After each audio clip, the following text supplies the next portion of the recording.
Hey everybody, I'm me.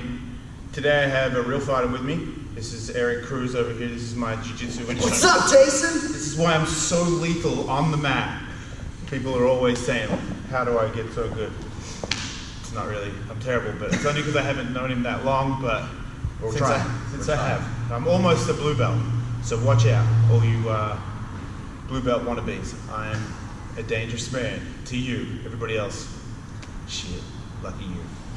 He's a black belt, 10th planet black belt, which means he's real good at strangling people. If you watch the videos that I put up on YouTube and on my website, he's the guy that I can't get a fucking angle or anything, any position or anything. It's the guy that I scramble around, look like an asshole, and I tap out while he waves at the camera. That's that guy right there, this asshole. So anyway, real fighters, talking about real fights where people got caught in submissions. And I could explain it, but I would explain it in a way where I don't really know for sure. I'm just regurgitating shit. He knows. He would know how to get out of it when people like Tito and Chael did not. And yes, we're talking about Tito and Chael because they're gonna fight. And they're real good at talking, but today we're gonna talk and show you how bad they are at submission defense. I'm gonna get in a bunch of shit for this, I can already tell. But seriously, what were you thinking? So the first one we're going to talk about is Chael. I believe Chael's going to win. Do you think Chael's going to win? Yeah, it's an MMA fight. They both have very similar styles. They're both very wrestling based. So it depends on who gets that takedown and who spends more time on top, I'm going to say. Both of them, they're off their back. I can't really speak too highly of either of them. I think both of them prefer to be top-based fighters. You know? I interviewed both of them the other day, and they both seem to think that they're going to wrestle each other, which I thought, you know how sometimes wrestling people don't wrestle? Boxing the whole time. Boxing? Yeah, I wouldn't be surprised if it's that. Although, I think Chael is a little more devious in his setup of the takedown, and then Tito will actually kind of get lost in the haymaker brawl. Look, Tito was on my show bragging about how he can move his neck again. He was like, I'm fine, look at this. And I'm like, dude, everybody can do that. Like, show me some. All he did was this. I'm like, you're still stiff, you're still hurt, and you're still like. He's a big, giant, slow, injured man, I believe, and I think Chael's less of that. Yeah. But I also think that Chael's nowhere near as big as Tito. Yeah.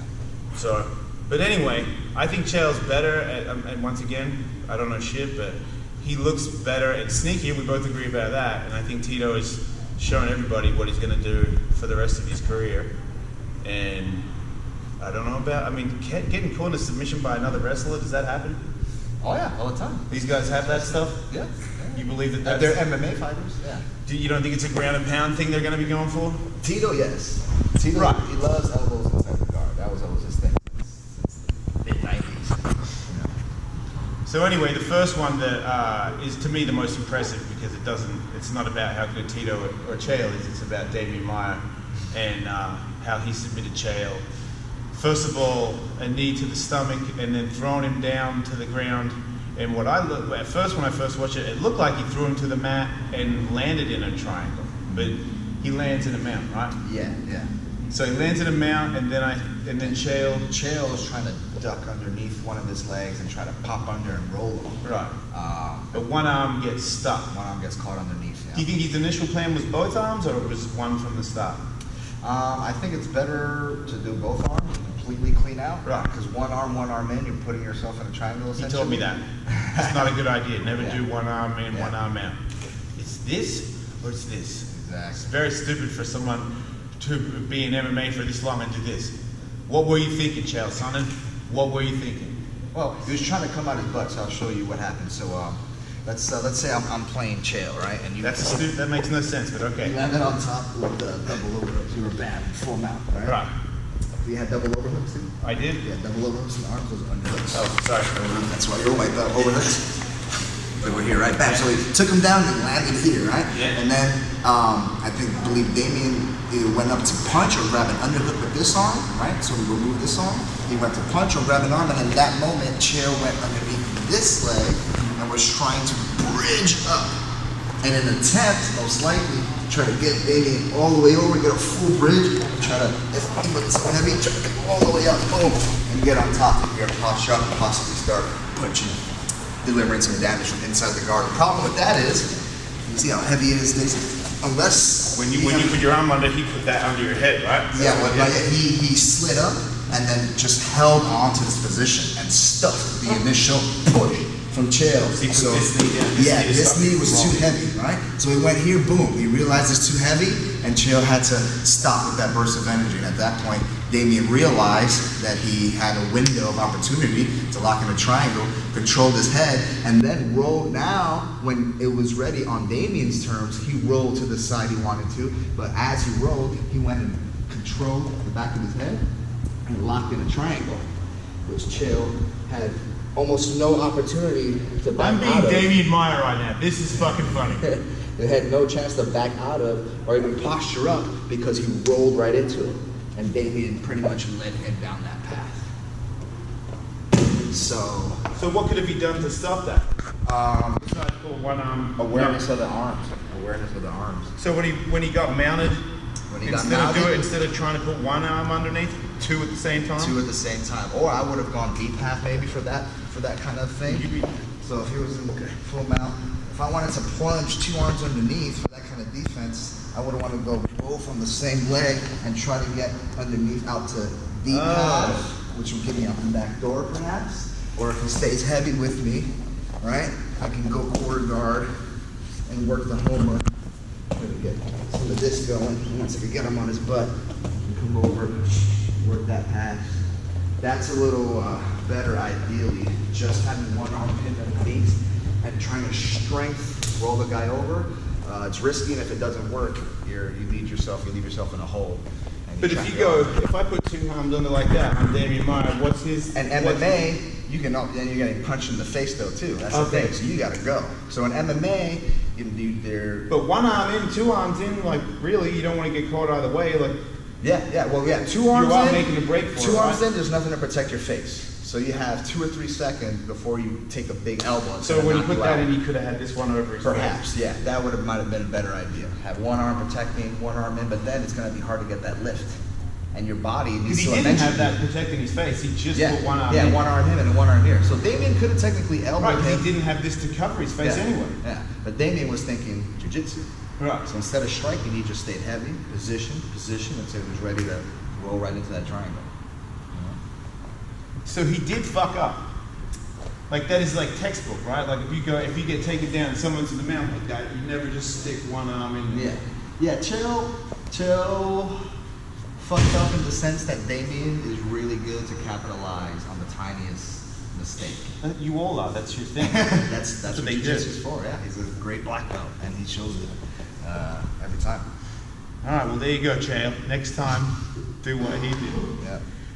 Okay, now we're going to explain Tito and Liguri and how Tito got lazy, in my opinion, where he body slammed Liguri and then went for some ground and pound, almost got caught in an armbar, and then put all his weight on him in side control. I think the purpose was either to ground and pound or flatten him out kind of thing. Flatten him out, get to side control, whack some of his signature elbows. Right. So what he didn't count on was this sweet ass what is it? Triangle. Reverse triangle. The reverse triangle. Right. So first of all, the armbar, he got caught here with the armbar. And Tito is very smart, and he knows that he should just have his elbow out, and he muscled it out.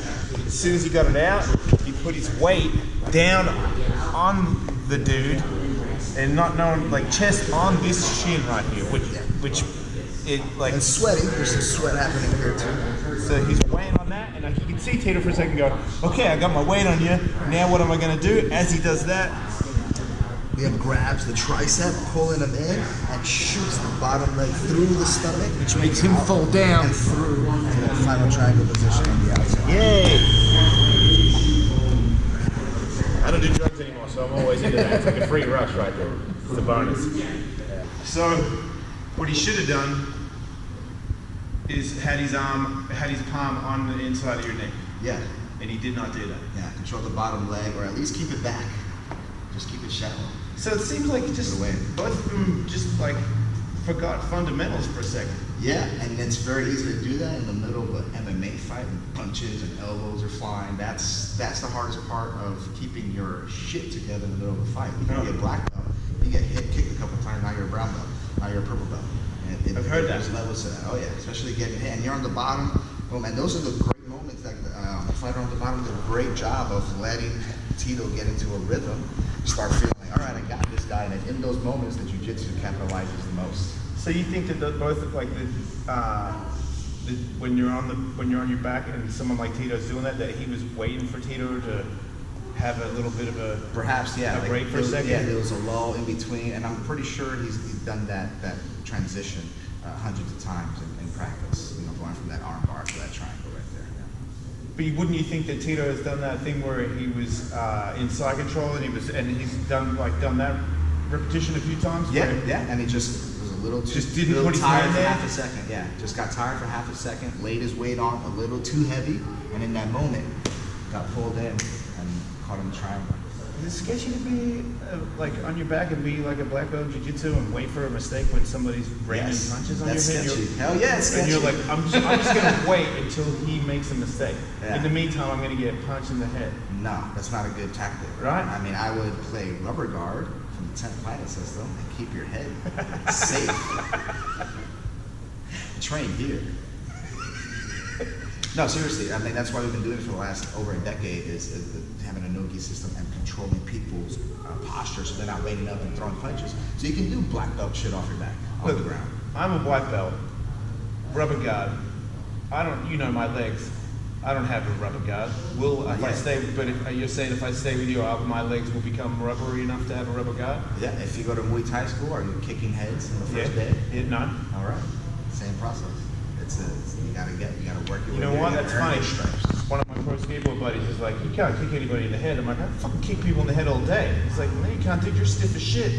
I'm like, I'll kick you in the head right now because I am stiff, but my leg will know. It can find your head. Exactly. Your hip knows to open up and angle. Same thing. Your hip knows to open up, find the angle, and you can start playing rubber guard without tearing your knees apart. So if I can kick you in the head, how come I can't do rubber guard already? Two different. You gotta learn. Same way you learn how to kick the head. Why don't you teach me, Sensei? What the fuck? I am. Next lesson. Is that next?